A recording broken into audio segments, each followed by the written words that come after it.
Ladies and gentlemen, welcome to another exciting episode of Caught on the Mic. I have to start every episode with a little anecdote. Late 1990s, I went to a radio station music festival in Des Moines, Iowa. As I've said multiple times on the show, I lived at the perfect midpoint between Des Moines and Omaha. I'm a Nebraskan now.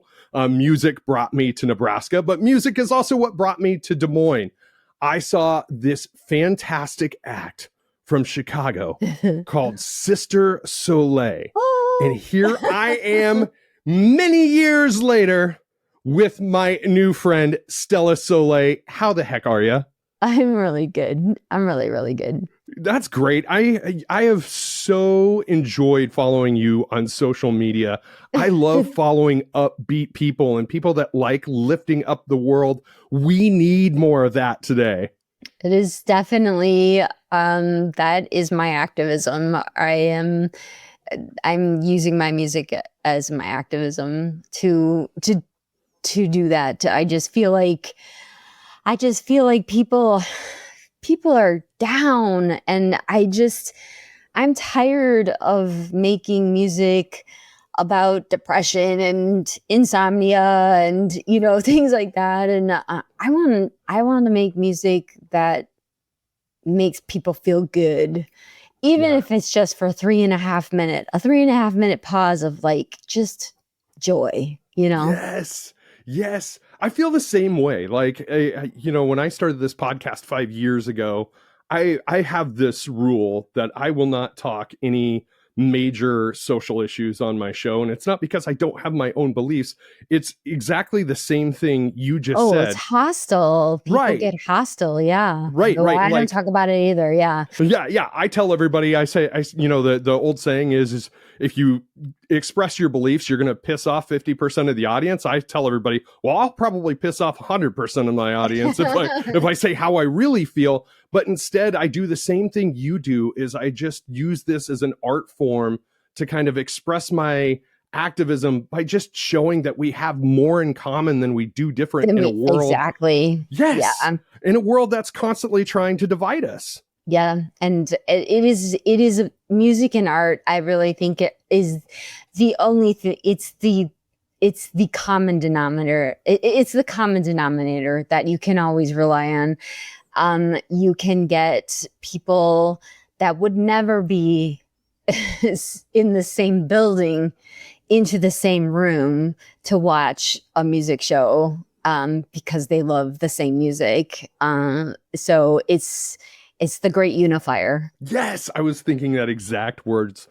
Well, let's start at the top. You've had many different names over the years: Sister Soleil, Stella Soleil, Dub Witch. You're kind of like a musical version of a superhero with multiple identities. I get bored with my hair, then I get bored with my name. I just, got to change it up. What inspired those different eras, and which one feels the most like you right now? I would say Stella Soleil. Okay, Stella Soleil version 1 back in 2001 was the least of who I was. I was really coerced, forced, pushed, threatened to make a pop album. They did not want me to make another Sister Soleil record. They wanted me to be a pop star, and I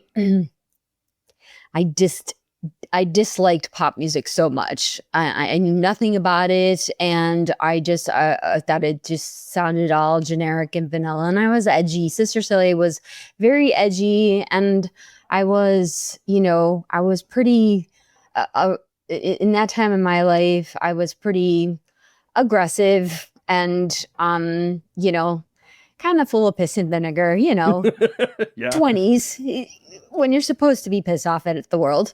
And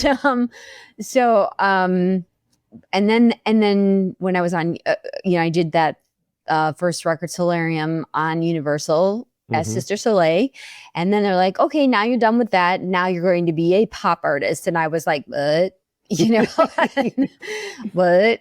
Yeah. And we're sending you to London to work with an entirely different company, the international company that you know no one from and have never met, and you're going to make an entire pop record with them. And by the way, your last name, Katsudis, is way too long and Greek to remember, so you need a new last name. And so I'm like, how do I rename my Stella Smith? Stella, I don't know, and I was like, you know what, I'm gonna use, because it still is me, but it's only really half of me because I'm doing a pop album. Right. So I'm going to use Soleil from Sister Soleil as my last name. So that's when I became Stella Soleil. And that record was painful to make. It was very painful. I did learn a lot, though. I did learn a lot about songwriting, really well structured songs, working with these they're like hit factories. They're hit factories. They're all over the world. They're teams of writers that just like write 100 songs a month, and one out of the 100 is going to be a huge hit. And they're at the pace too. When I was making that pop record, I definitely picked up the pace of how fast I was writing. I was writing like 2 and 3 songs a day, and I was out there for like a full year. So, I mean, I don't even know how many songs I had, hundreds, like in a year. And it was like boot camp, for writing. And so that I'm grateful that I had that experience, that kind of that challenge, and that kind of just the amount of effort and work. And you don't get to be arty and abstract and poetic and no, you write about love or sex, and that's it, and you got this little box to write in. And when you have like rules, serious rules, that's the hardest music to write. And people misunderstand pop music as, oh, that's such a stupid song. They must have like spent, like 10 minutes writing that song. No, no, it's way easier to just go with the flow and write what you're feeling in the moment. And, but writing with purpose and a theme that's already created for you. And it was like going to pop college. Right. So, but then, and then I became, let's see, what did I do after that? After that, so Universal dropped me, but then they hired me to do A&R. So I developed, I showcased 7 bands, and I had developed a band. Even though I was A&R, I was really more artist development. I didn't like being an A&R person. In fact, how honest can I be on this show? Oh, as honest as you want. Not like regulated, or you're not. Be authentic. Okay. So I signed the band. They were stars. They were called the Asterhites, but they were obsessed with this producer named David Kahn, who had, I think his biggest, I don't know. Well, they were obsessed with him because he did the Strokes. He produced the Strokes. But I didn't like this guy. And I told them, this is a mistake. This guy is way too expensive.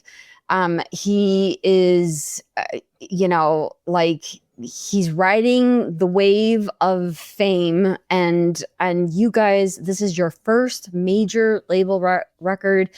You need someone who really, really understands the music and how to elevate your vision to the next level and not make it his vision, you know, Right. which is exactly what he did. And yeah, I almost threw a blow at him in the studio and got into a huge argument with him because he was destroying my band and destroying my, especially the singer. He was this kid could sing like Jeff Buckley, and he was just making him scream like through the whole record. And you know, and so I basically said that he was a hack, and that the Strokes walked their own record, and he just took all the credit for it. So, Universal were like, Stella, you cannot talk to a producer like that. Right. And I'm like, oh yeah, I can. And they're like, you need to apologize. I'm like, no, I'm not apologizing. They're destroying them, and I quit. I quit basically over that. And because the band were so brainwashed by him, and they stopped like listening to me, even though I had developed them for so long. And but he was the more famous person, and then I just became a girl. and so I was like, okay, let's see you do this on your own, you know. And they were dropped almost like their record wasn't even put into stores or anything like that. They released it on iTunes and then it got dropped immediately. It was but they had to learn that lesson, I think too. And I had to learn the lesson that I will never be A&R again. I will only do artist development, on the business side of it. I like both. I'm 100% artist and I'm 100% business too. I like both sides equally as well. Well, let's kind of take a step back just for a moment, because that kind of brings up kind of where my mind was going whenever you were talking about making that pop album. You know, we both kind of came into bands in the 90s where creative liberties were like abundant. And then the Napster thing happened, and I don't necessarily believe that Napster was the sole murderer of the music industry, so to speak. I think there were a lot of things that happened, but it did seem like the industry overly course corrected in the early 2000s. And, you know, you talking about being forced to make a pop album as opposed to having that freedom of creative expression. Okay, so the Napster thing was terrible. It was an awful thing. And I'll just tell you this, that I had some hardcore fans that were, let's just call them wizards on the computer, and could pretty much go and get into anywhere they wanted to go. Mm-hmm. And where they went was Napster, and got the numbers of downloads from the pop single from the record that tanked. That pop record tanked, even though it was like number 7 in the country. I had a top 10 hit with the single. Yeah, I remember that. I hated that single, and I didn't write it. It was a cover, right? And I take no credit for that. And but it worked for some reason. Everybody loved it, and there were 3 million illegal downloads of that song on Napster, and that's what happened with that record. Right? Nothing. It didn't sell because the kids just went to Napster and downloaded it for free. So that was one thing that happened that was really terrible. The thing with the pop record, so new metal came along. Yes. And like took over radio. And what used to be called alternative rock radio, then became modern rock, and only played boys and new metal. And I mean, I was literally told by a PD at a radio station that had changed format from alternative rock to modern rock. We really love your Sister Soleil record, but we can't play it because you're a girl. And I was like, what? It's like is this a joke? Am I being punked? Right. Like, no, but so it was this period of time in music, and I love like I've been friends with the band Korn since I was like 18 years old. Right. So I don't consider them new metal. They're their own thing. They're their own Agreed. genius genre, but there were other bands like Limp Bizkit, who I didn't get at all. Like I didn't get the brilliance of rhyming the word cookie and nookie. Right. I didn't get it. I didn't understand why everyone thought that was so great. Like nookie and cookie, like, I mean, it kind of sounded like Dr. Seuss, Right. But, so that was the reason why Universal said, you don't have an option. They're not you do a rock record, no one will play you because you're a girl. They don't play female rock. They got rid of Alanis Morissette. They got rid of Tori Amos. They got rid of Courtney Love, and right. So that's why I had to do a pop record. And I really didn't have an argument because I was hearing it straight from the program directors' mouths that they don't play women on their station anymore. That was real. I feel like I've told this story a million times and used this example a million times, but there's this fantastic documentary. It's called Pick It Up, Ska in the 90s. And it's all about the third wave of ska and how all those ska bands just blew up like from 1995 to about 1998. And it talks about nu metal coming along and absolutely like taking destroying everything out, and how it was like a 6-month period of time to where ska was on top of the world, to where like if you liked ska music, you were just a loser. And I was in a ska band at the time, so it killed me. But ska bands are the best dancers, man. Ska shows, those are the I went to my first ska show, and I didn't know what to expect. And then all of a sudden, like 300 kids all started doing this dance. Yes. And I was like, so I was like, I'm going to do it too. You had to jump in. They had their own dance. It was so cool. That show I saw you on in the late 90s had Goldfinger. It had The Urge. Yeah. It had Real Big Fish on it. And it was like, and of course it also had Slipknot on it because Corey came out and sang with you on the song Liar. I remember that. Well, so I had a absolute love affair with the guys in Slipknot. Same. And I didn't honestly, I didn't understand the music, but I loved them, and I made it my mission like to help them and to like try and get them their record deal, because I had gotten my deal before them. And I'll tell you a funny story. I got into it with Monty Littman, the president of Universal Records, who I still am good friends with, and I still get into arguments with, but I brought Slipknot I pitched to Monty Slipknot, when you could burn CDs, I burned 50 copies of Spit It Out.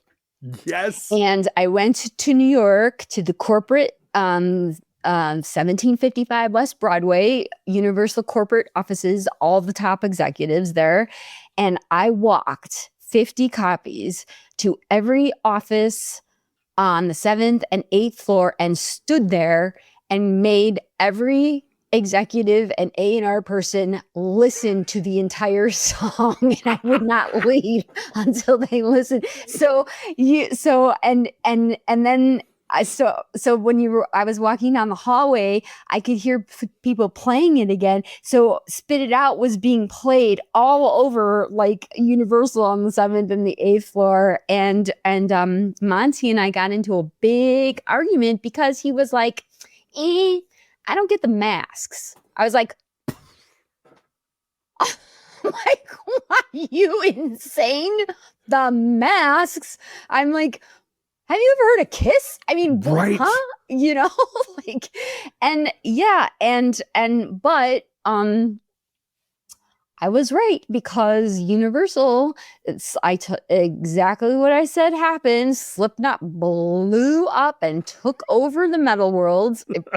Basically, I mean, I'm sure people are. I don't know anything about metal, but I thought they took over the metal world. They did. And then Universal had to wind up like acquiring the label that they were on to get them.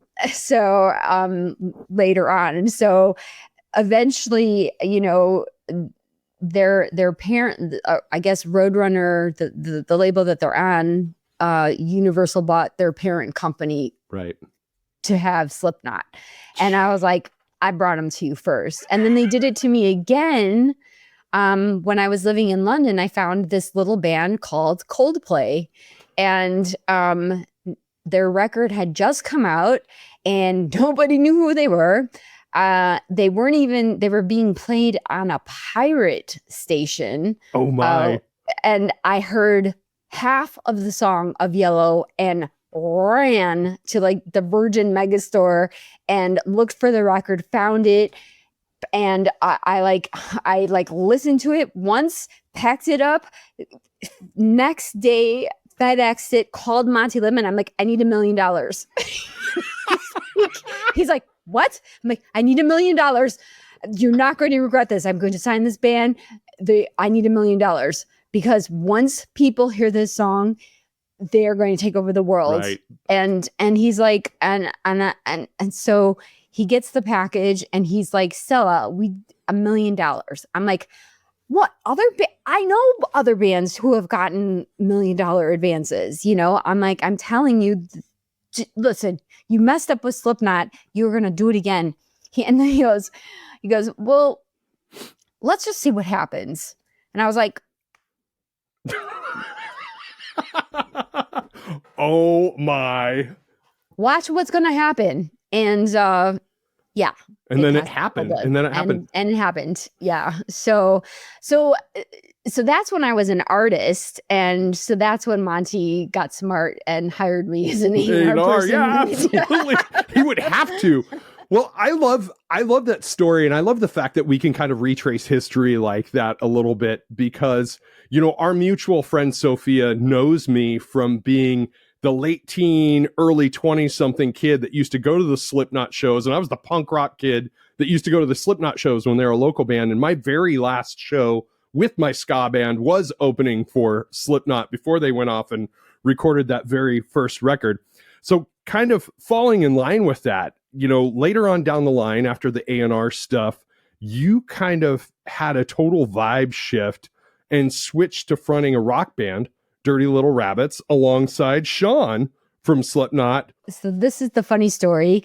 I like telling these stories. I love hearing them. These are my boys. I will always love them. And so Sophia John sends me an email and says, so now this is 2000. So I quit. So I was A&R 2005 to 2006 and a half. and then in 2006 and a half, Sophia sends me this email, and in the subject heading, it just said, "Clown wants to speak to you." And I was like, like, and I know these guys, so like I'm like, clown. I'm like, you know, like, but it was so like, I don't know, ominous or something. Right. Wow, your clown wants to speak to you, and it just cracked me up, you know, because I knew those guys, you know, I knew them like I know them without their masks, you know, and so So he called, we talked. He's coming to LA. I was living in LA at the time. And then I was working, I was a writer at that point, and I was writing a lot for other artists. And he said, he came in and he handed me a CD, and it had like 10 songs on it. And he said, do you think you could write something for one of these songs? And so I'm thinking, oh, he's got like some side project in Des Moines, and he wants me to write a song for his artist, or you know what I mean? Like, and so he set up a recording studio, like a mobile recording studio in his hotel room, and he left me with an engineer. And it was this beautiful piano song. It's like so unlike something Shawn would write, you know. Mm-hmm. And it was his piano. He actually wrote the piano line. And so all he said to me was, "Songs about my wife." And and I'm like, oh, great. so I just think, I'm like, I'm just going to like feel the emotion of the song, and I'm gonna write lyrics that could possibly be about his wife and definitely are about me. And the song was called "If." And and I guess he had asked a couple other writers to write on the same CD for him, and they kept picking this same song. Everyone kept picking the same song. And and I know one of the other writers, he was listening to what he wrote in the car, and I guess he had something. This writer wrote lyrics about fish in the ocean or something, and he's like, get out of my car, get out of my car. And he like threw this guy out of the car.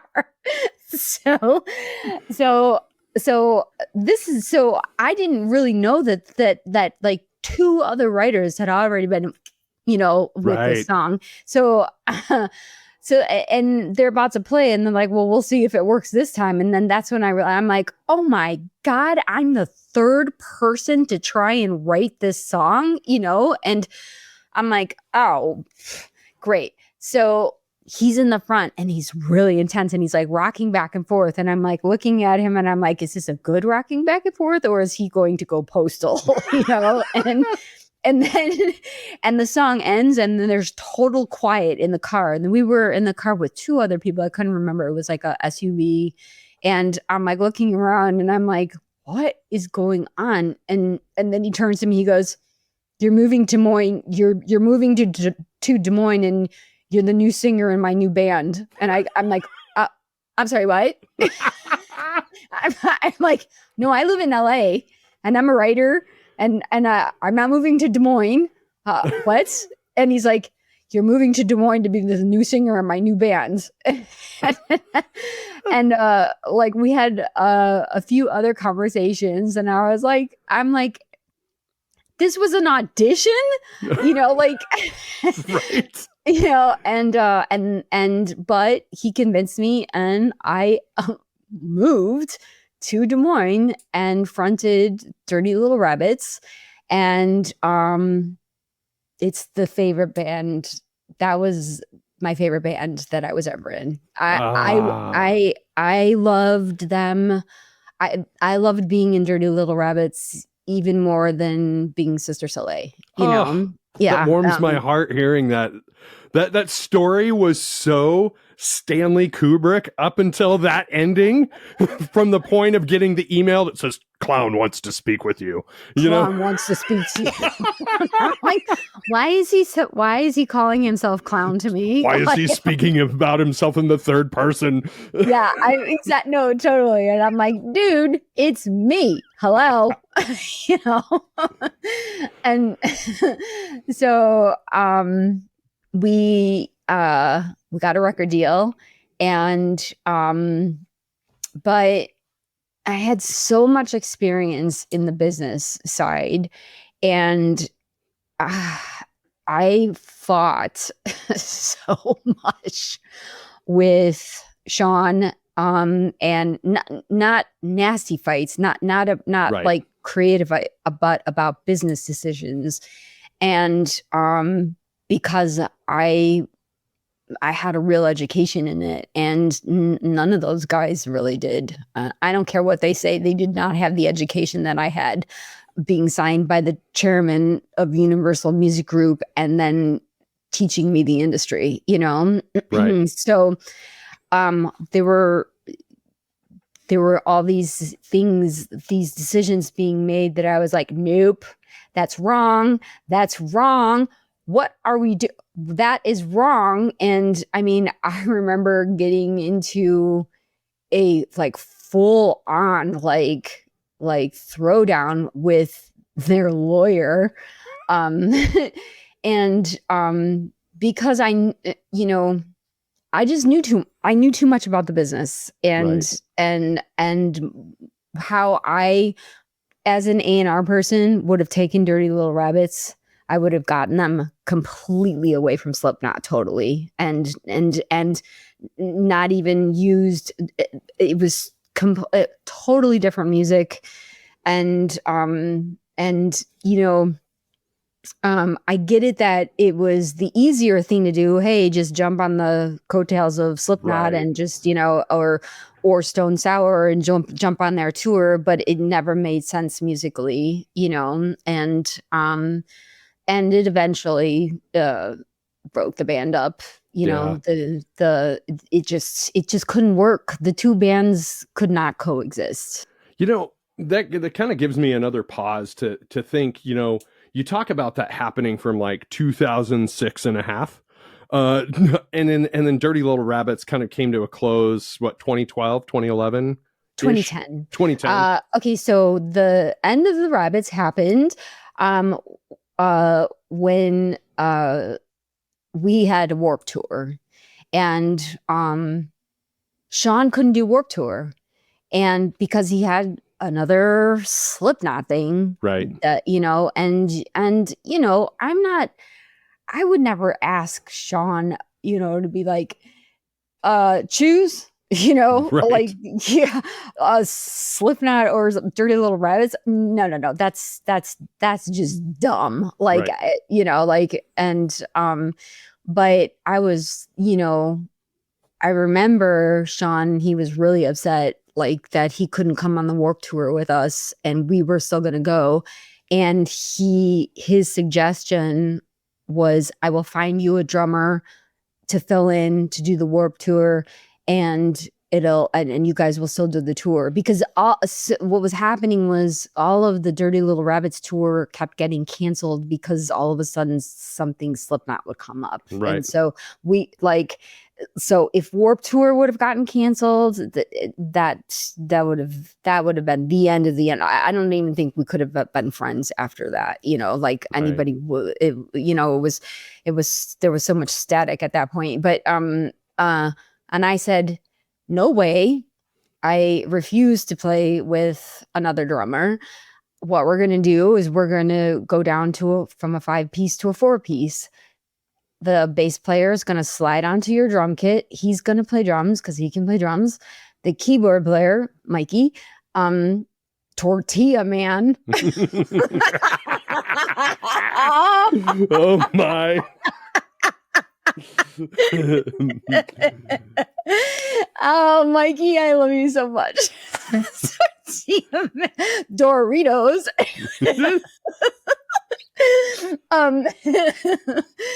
So, and I said, Mikey's so talented, and he plays 2 B3 Hammond organs. I'm like, he'll play the bass notes with one hand with one organ, and he'll play the keys with his other hand, and he's playing like this playing the bass line and the keyboard line like this, and it worked. And we played like 18 shows, and we were Kevin Lyman, the owner of the festival, listed us every day in the press as, out of the 70 bands on Warped Tour, Dirty Little Rabbits was in the top 5 bands to see, must see. I Dirty love Little that. Rabbits, yeah.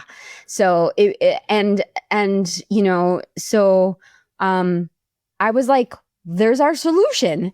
And Shawn did actually come in and play one show. He made it to one to one show on Warped Tour, and I was like, that's our solution. That this is how it could work, you know, like when he can't play, Jeff just slides over, we become a 4-piece, and when he can, now we're a 5-piece. But Yes. They wouldn't go for it. I thought it was That's brilliant. Like, it was the perfect. It would worked. We would have still been to this day Dirty Little Rabbits, you know, because there was real love in that band, and you know, and musically, we were all on the same wavelength.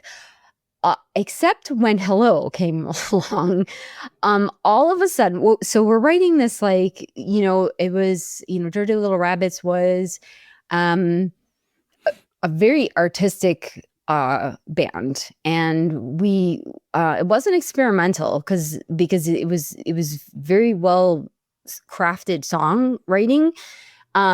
And I had this amazing pop sensibility from my pop training from Pop University.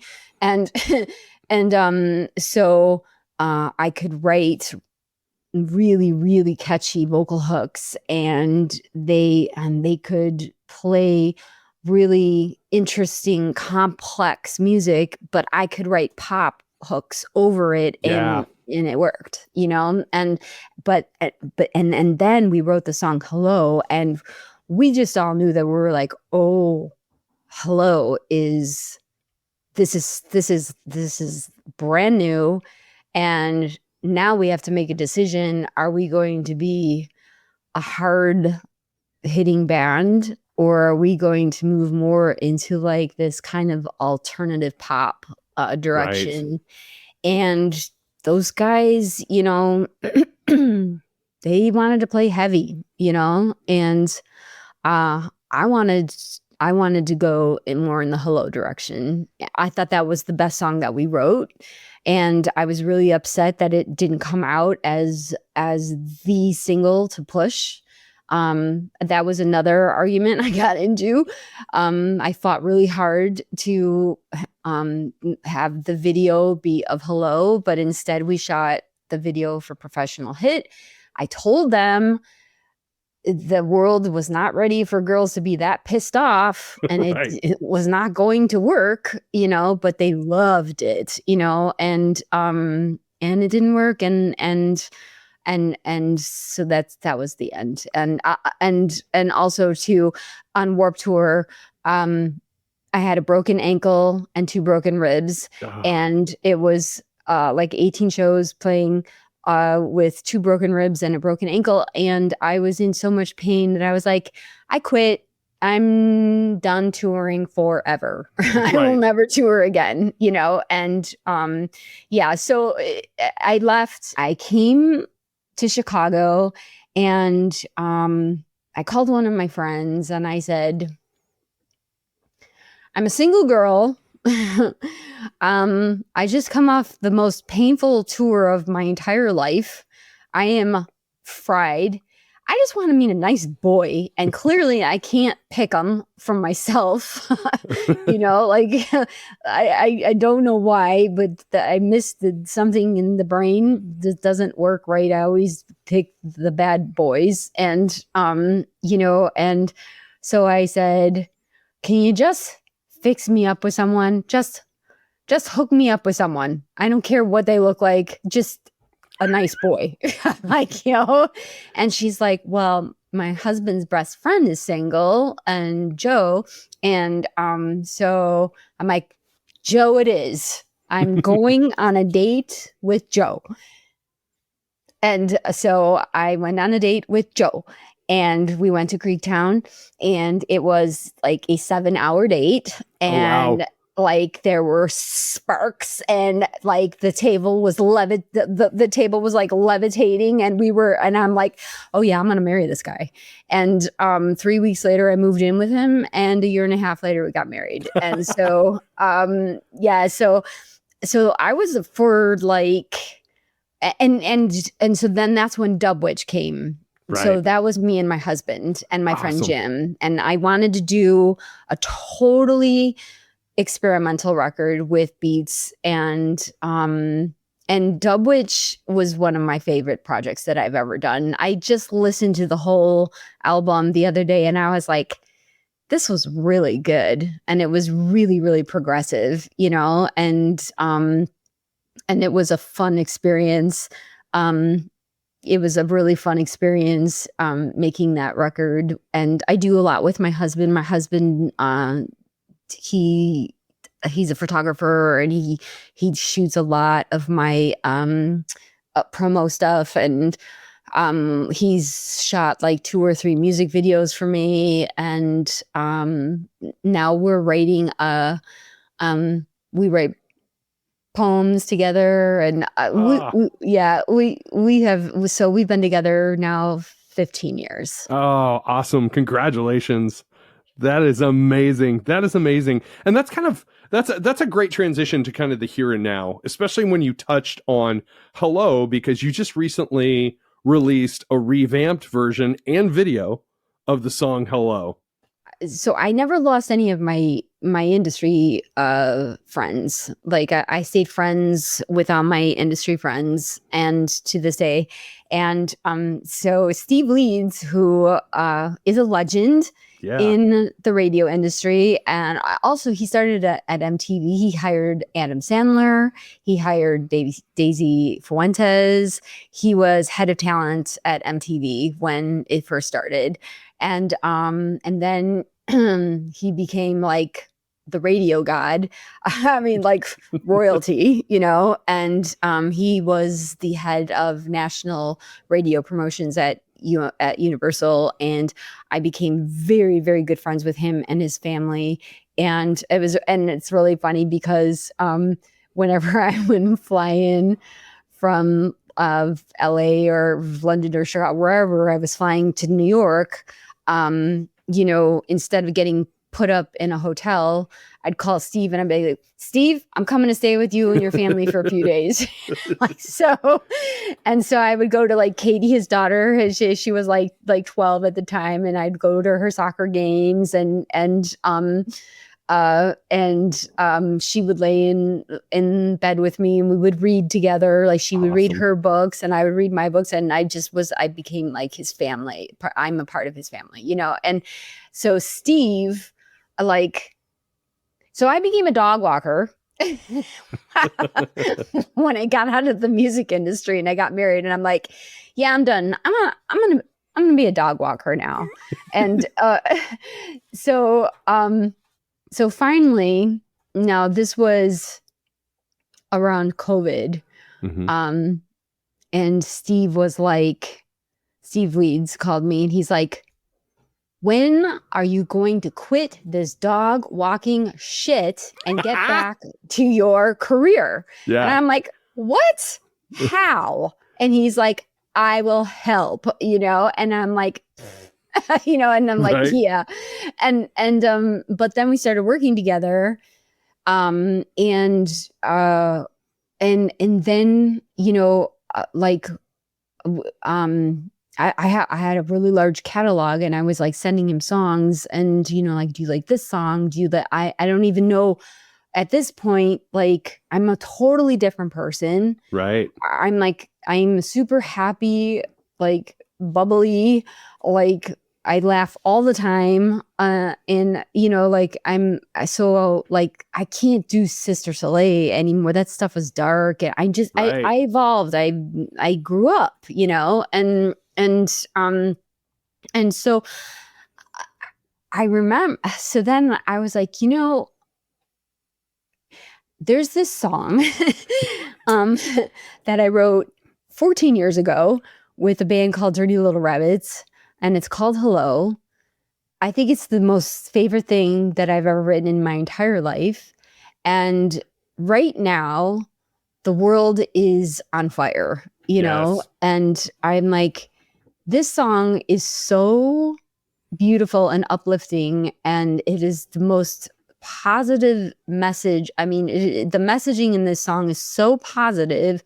I think it's time for this song to like be redone and updated to 2025. And I think this is the song. Listen to this. And he's so funny. I sent it to him, and then he called me back 3.5 minutes later, and he goes, "Yeah, that's the song."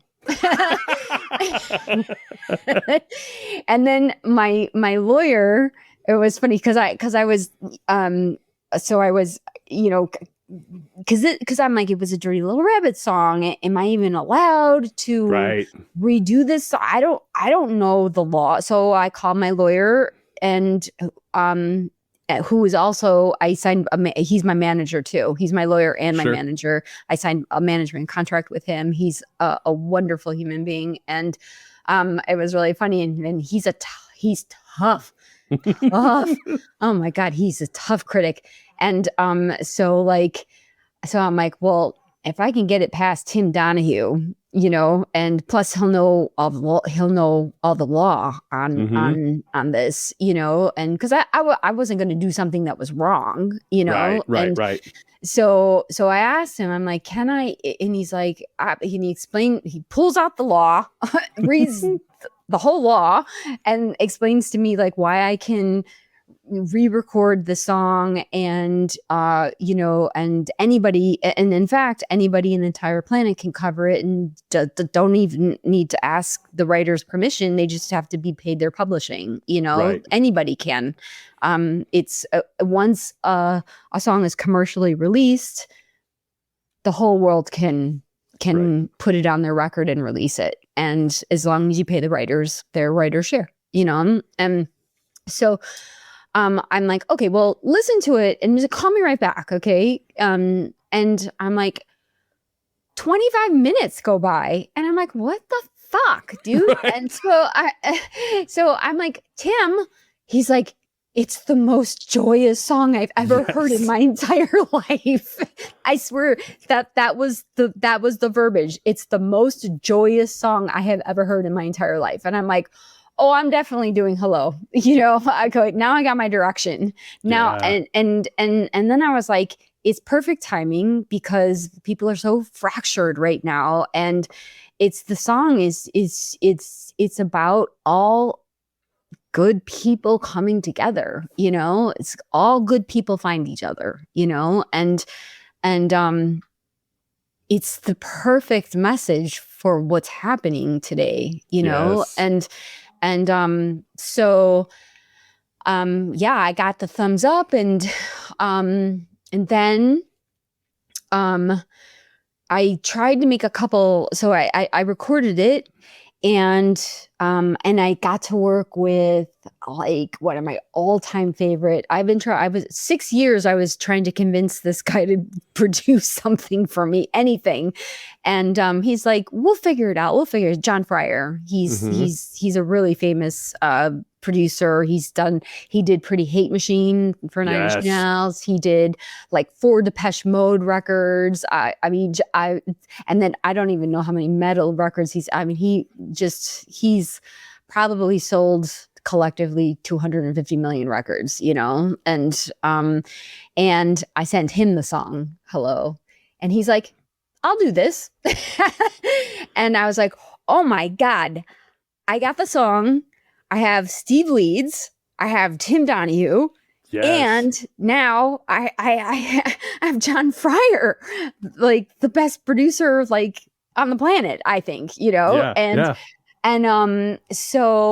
then Tim found me my band. He put together this these guys are so incredibly talented, and they've all been in the business for long. They've all had their own record deals, and in fact one of Pat Gilroy, he's in a band called One Life, and they are signed to the Plain White Teases record label. So awesome. He's on a label too, but he plays with me, and he's my writing partner. We just wrote a brand new song.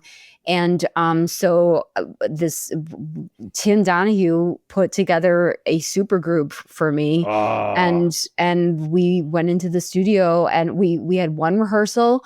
We reworked the song a little bit. I changed it a little bit, and we took out the organ. We wanted to update it. We made it heavier on the guitars, and I love it. I mean, I loved the original version, but the harmonies that I wrote on this new version, there was only one vocal line on the original. I only sang one vocal line. On this version, I sang 52 hours on this version of Hello. Holy I sang crap. 52 hours. Yeah. Oh, wow. And yeah.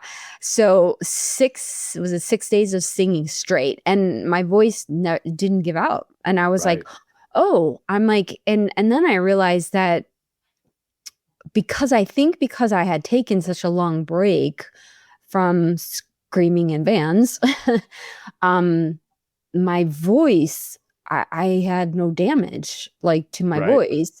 And in fact, I had gained with age like an entire octave. Oh, that's amazing. Yeah, like I have this whole octave, this alto range. I was for soprano, and I could never sing in an alto voice, and I have this very low alto range now that I was like, awesome. what, like, is there a man in me? You know, it's like, I'm like, where did that come from? You know? So, yeah, so it's really incredible because, and I decided I'm going to do a Stella Soleil record, and it's going to be the most positive, uplifting record anyone has ever heard.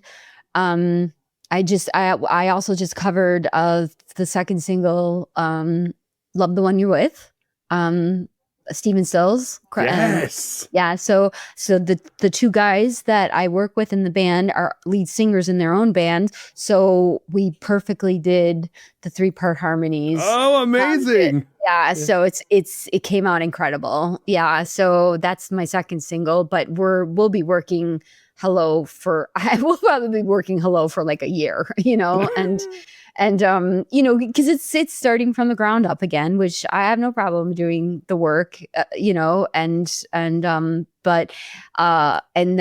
I wrote this really with Pat Gilroy, such a beautiful song. I wrote it for my husband. It's called I Love This Man. And I mean, I just cut vocals.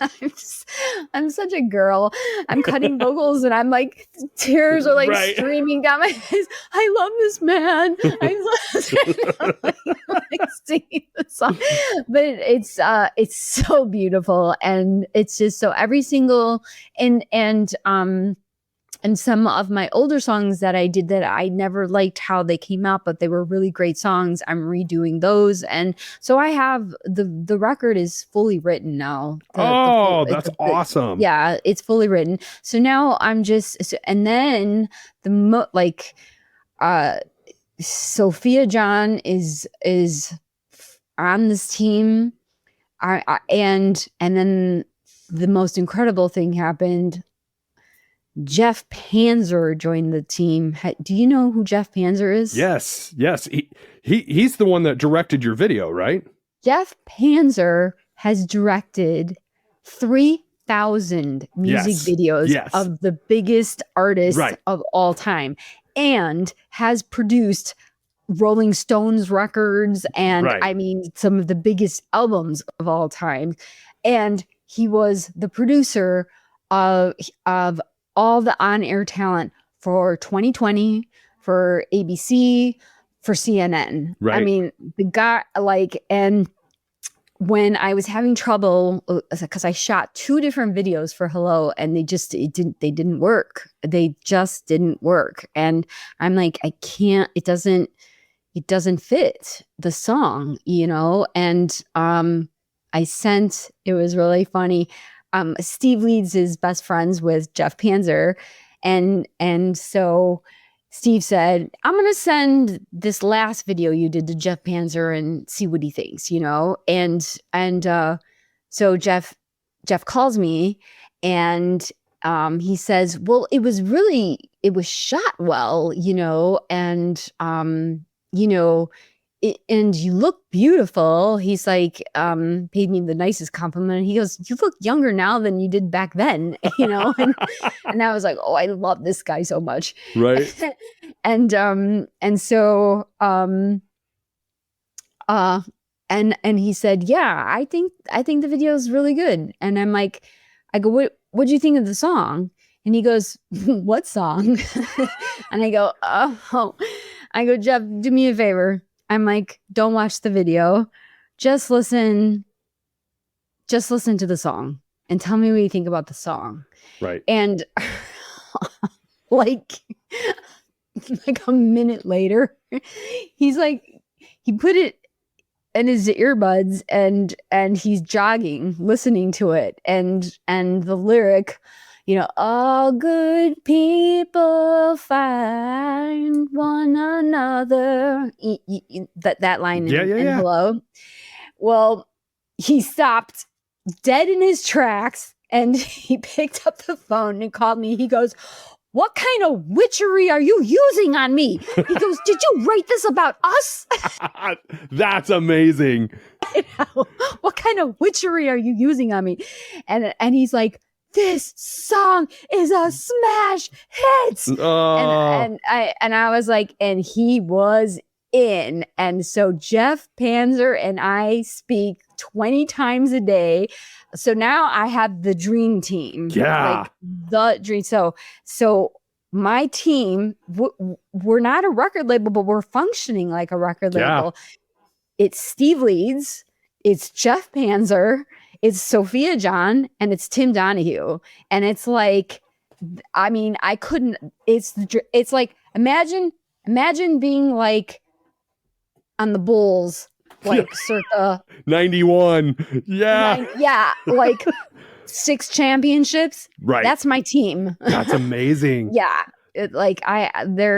It's incredible. Like I went from having like some of the most horrific stories in the industry to winding up and landing with the most incredible team. I could no label could even put this team together. No. So yeah. So he goes, get on a plane right now, come to LA. I'm shooting your video. And I was in LA 4 days later and we shot he so gets me. He got the song, he got the message. And it was really funny because he had this brilliant idea for the video. He's like, okay, I want real reaction from people. So what I want you to do is we're going to walk up and down Ventura Boulevard in, West Hollywood in Sherman Oaks in LA, mm-hmm. And you're going to take Pumayo, who was his assistant. He was his assistant. He was on the crew. He was part of the posse. And so Pumayo and I were walking up and down with Ventura Boulevard with wavers, and I'm like all decked out, dolled up, and I have my little sundress on and my ponytail and my Adidas Superstars with all my friendship pins on, because I'm really into friendship pins and I give people friendship pins. And, so Jeff got this idea. He's like, I want you to just go up to strangers and just ask them if you could, we're shooting your music video, and if you could just hug them. And I said, okay. So me and Pumaya are walking up and down Ventura Boulevard. First guy I asked him, like, hi, we're shooting my music video, and I was just wondering if you would like to be in it, and all you would have to do, I would just need to give you a hug. And he goes, I do not consent. I do not consent. I do not consent. And I was like, to a hug? And Pumayo and I looked at each other. We're like, huh, oh, that was weird. Yeah. Okay. Like that was weird, and so he left and he wouldn't hug me. And then the second girl we asked, she goes, well, I usually get paid to do things like this.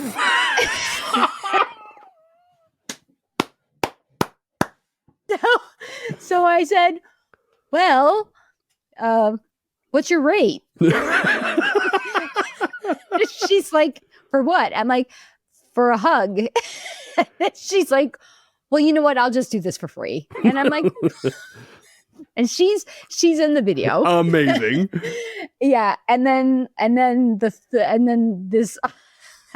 other thing that happened was there were these two gorgeous women, but just decked out all in black, like slinky, sexy, just makeup, eyelashes, pouty mouths, just like gorgeous, so I go up to them and I'm like, hi, I'm shooting a music video and I was just wondering if I could hug you. And one of the girls goes, we're not interested, but God bless you. Oh my. And I was like, and I looked at Pumayo and I was like, what does God have to do with this? I'm so confused, Right. It was so bizarre. Like that was so bizarre. But I did get in enough hugs from strangers. And so then that's when I started doing my hug challenges when I came home to Chicago. Right. And I do hug challenges and it's great because I haven't had a single person. I go up to strangers with my selfie stick and I'm like, hey, can I hug you and put it on my Instagram? I'm doing a hug challenge. And they're like, yeah. And so that's awesome. Yeah. So I've been doing this hug challenge and I challenge you to a hug challenge. You in 1 week have to hug 12. Oh my. 12 hugs. I can get that done. That's easy. So, and you strangers or animals, pets count, trees count, plants count, and friends and family count too. Okay, okay, good. You got to get 12 in. And there's a science to this. You need 4 hugs a day to exist. If you can get in 8 hugs a day, that's maintenance. You maintain health. If you can get in 12 hugs a day, it causes you to grow immensely as a person and also to live longer. So there actually is science. I believe it. There's clinical data to this. I believe it. I believe it. I believe in that. I believe in manifestation. I believe in genuine connection. And I got to tell you, I have so enjoyed this conversation. Like, going back to the start of this episode when we first started recording, you and I are in a very similar place. Like, I think you go through these phases in life where you let the cynicism seep in and the cynicism overcomes you and overwhelms you. And then you get to this chapter of life. It's like, how do I undo all of that cynicism? Yeah, it's the decades. It's the decades that you go through. And when you finally get to the decade, that's the Renaissance decade. That I call it. That's where I am at right now. Yeah. And this is my rebirth. This is, in fact, the album is called Firebird. And so I'm in the decade of my life where this is my rebirth, and yeah. Oh, I love that. I love that. So my closing question actually falls in line with all of this. And I ask every single guest that does my show this same question because I love everybody's answer. Given all of your experiences, the highs, the lows, the in-betweens, what's your advice for making the world a better place tomorrow than what it is today through your eyes? Oh, it's the little things. It's like I think people so I do this thing. I've been doing it since I was 11. Friendship pins. I don't know if you know anything about that, but when I was 11 years old, we would take safety pins and then put different color beads on the safety pins and then pin them to our shoelaces. And then you would like do 100 on each shoe. And then you would meet new people and be like, do you want a friendship pin? And yeah, do you want one of mine? And now we're friends. And so I brought that back. And so now that's my next challenge that I'm doing is the friendship pin challenge, where people make friendship pins, load them up on their sneaker laces, and offer them to people. And it's stuff like that. I think gestures like that, real interaction that isn't on like the internet or like real interaction, creates well, first of all, the dopamine in your brain just goes like through the roof. You happiness instantly. Someone, saying hello to someone, walking down the street, saying hello to a stranger, dopamine hit, like instantly you feel good, and I think that, and this is my activism. I'm intentionally going to record a full length album that's already written, that is all positive messaging and meant to create joy in people, to feel joy. And I know you cannot feel joy and hate at the same time. It's impossible. It's impossible.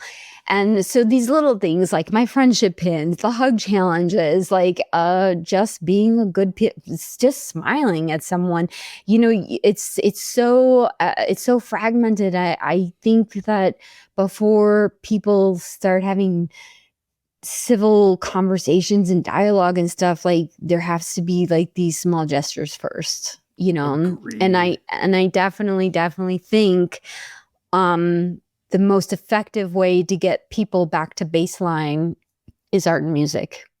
I agree. Oh my gosh. Well, you talked about your super team, and I got to tell you, consider me a part of that team now too. I have so enjoyed this conversation. Why don't you tell my viewers and listeners where they can find you online? Stella Soleil X. That's what it is. Stella Soleil X. I'm on X the most. It just so happens because Jeffrey Panzer is kind of like a rock star on X. He's got there's so many music industry people on and so I got on and they're like, I can't believe like the massive amount of music lovers that are on that. I thought it was just like a political thing or something, but I have never even seen.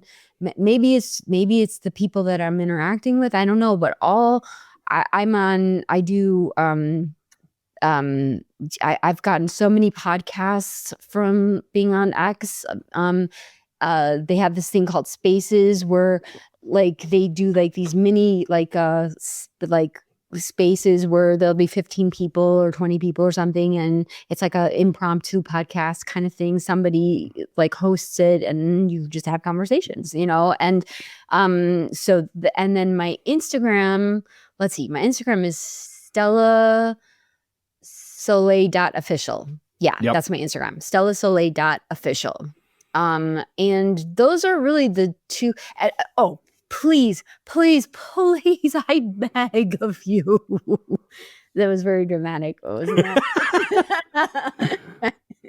Yes, I act also. No. I beg you to go to my YouTube channel and please share my video.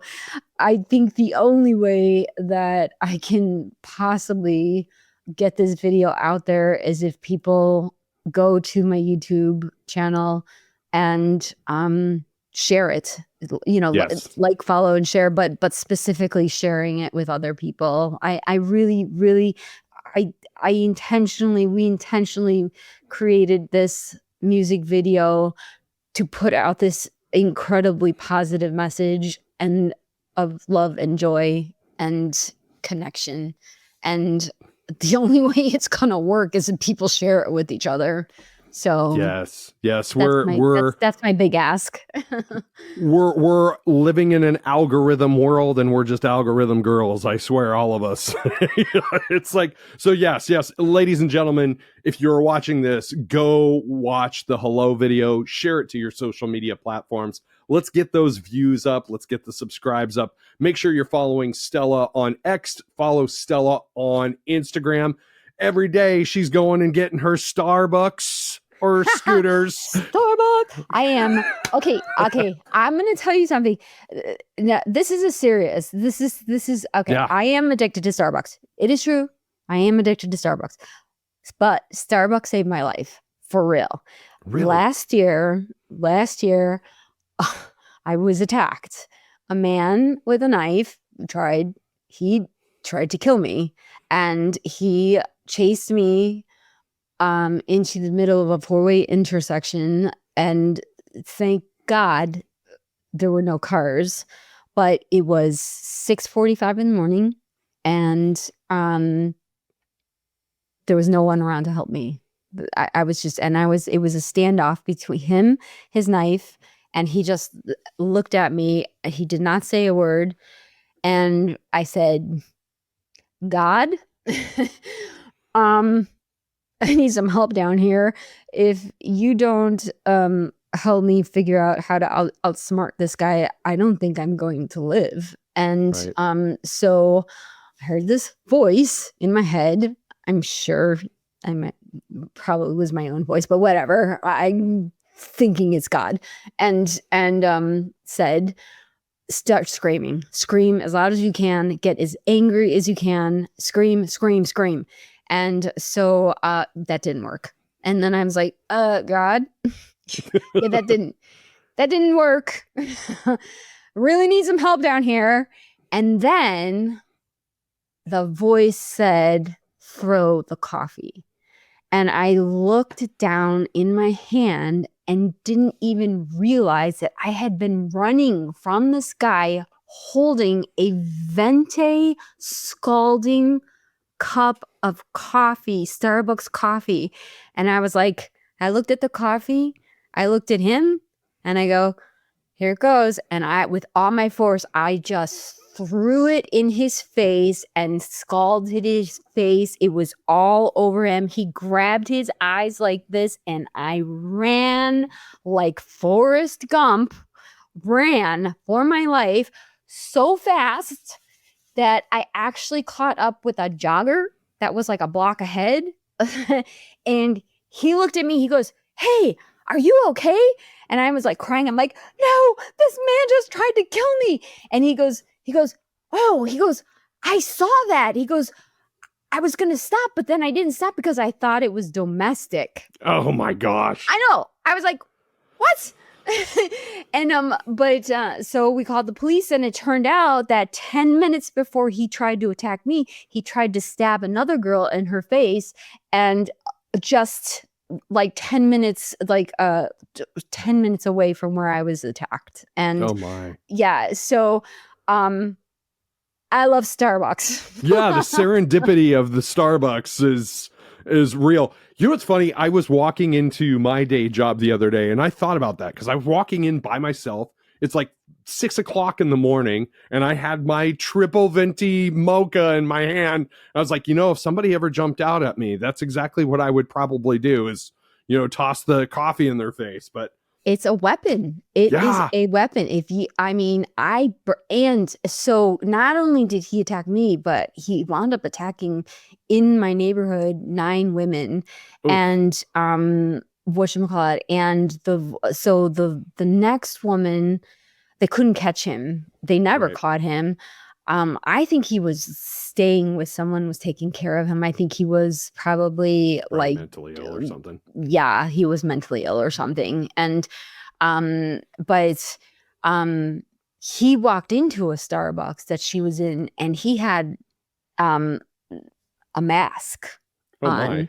So I think I burned him so bad with my coffee that he was wearing a mask. Oh my. Yeah. And but she, from my description of him, his size, how he was very tall, very thin, lanky, very long limbs, and black eyes, like black like a shark, black eyes. You couldn't even see the whites of his eyes. And and he, everywhere she would move, he would move. She would move, he would move. So she called her boyfriend, and he comes running in screaming, hollering like hell, and he chased him out of there. That guy, like, yeah. And but he did, and then there was another girl he attacked after that, and then I started this little victims group of these women that had been attacked by him. I kind of sort of the mayor of my neighborhood, and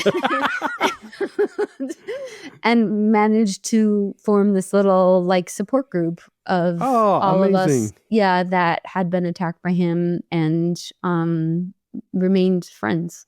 Amazing. That's another example of you living your advocacy, and I absolutely love that. Oh, thank you. Amazing. This has been an amazing conversation, Stella. I got to tell you, the world is a much better place with you in it. Thanks for doing the show. Thank you.